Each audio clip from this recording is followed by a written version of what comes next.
from the year 1961 in the Evening Star. This is from a periodic bowling column by DC's writer Rod Thomas. This story has a particular interest to me because the subject of the article is a fellow that I substituted with in the 1980s on his team in the Bankers League at Fairlanes Prince George. So here's the article.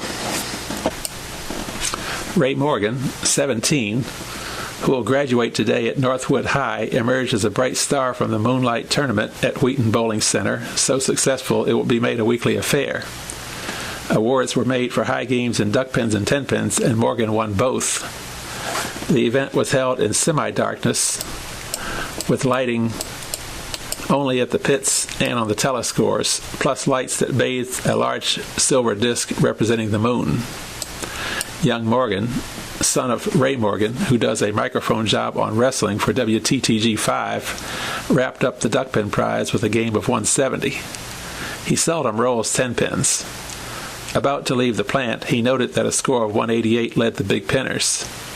"I believe I can beat that," he laughed, and did. Ray Morgan Sr.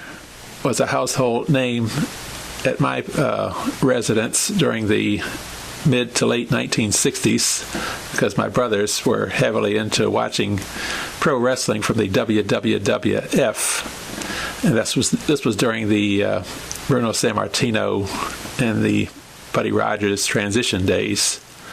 And there were other named wrestlers, too, that old-timers would probably recognize, like Skull Murphy and Brute Bernard and Edouard Carpentier and Haystack Calhoun. When I came into contact with Ray Morgan Jr. in the Bankers League in the mid-1980s, I think it was around 1985 or 1987 or somewhere around then, he was about 6'1", maybe around 240 pounds, good solid specimen of a man. Kind of facially resembled an actor named Tyke Andrews, who was in the Mod Squad TV show in the late 60s and early 70s, I think, is when that aired. I never really did get to talk to Ray Jr. much about his father.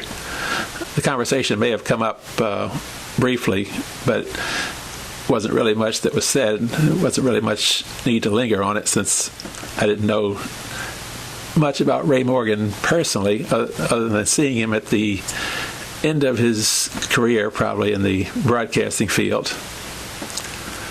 But you can find a video of Ray Morgan interviewing like Fred Blassie when Blassie was a wrestler. You can probably locate that on YouTube somewhere if you have the time.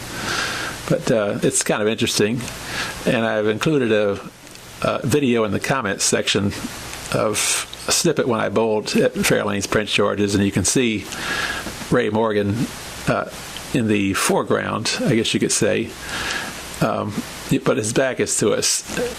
And he's wearing his team shirts that says Ray Morgan Associates.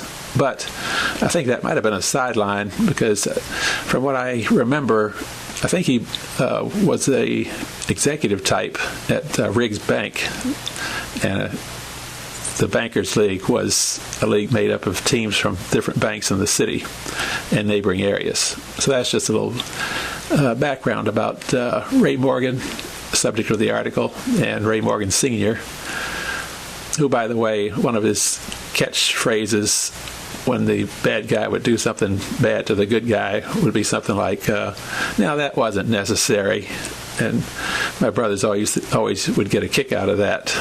So that's just a little interesting thing to come across in my research. So I hope you enjoyed that.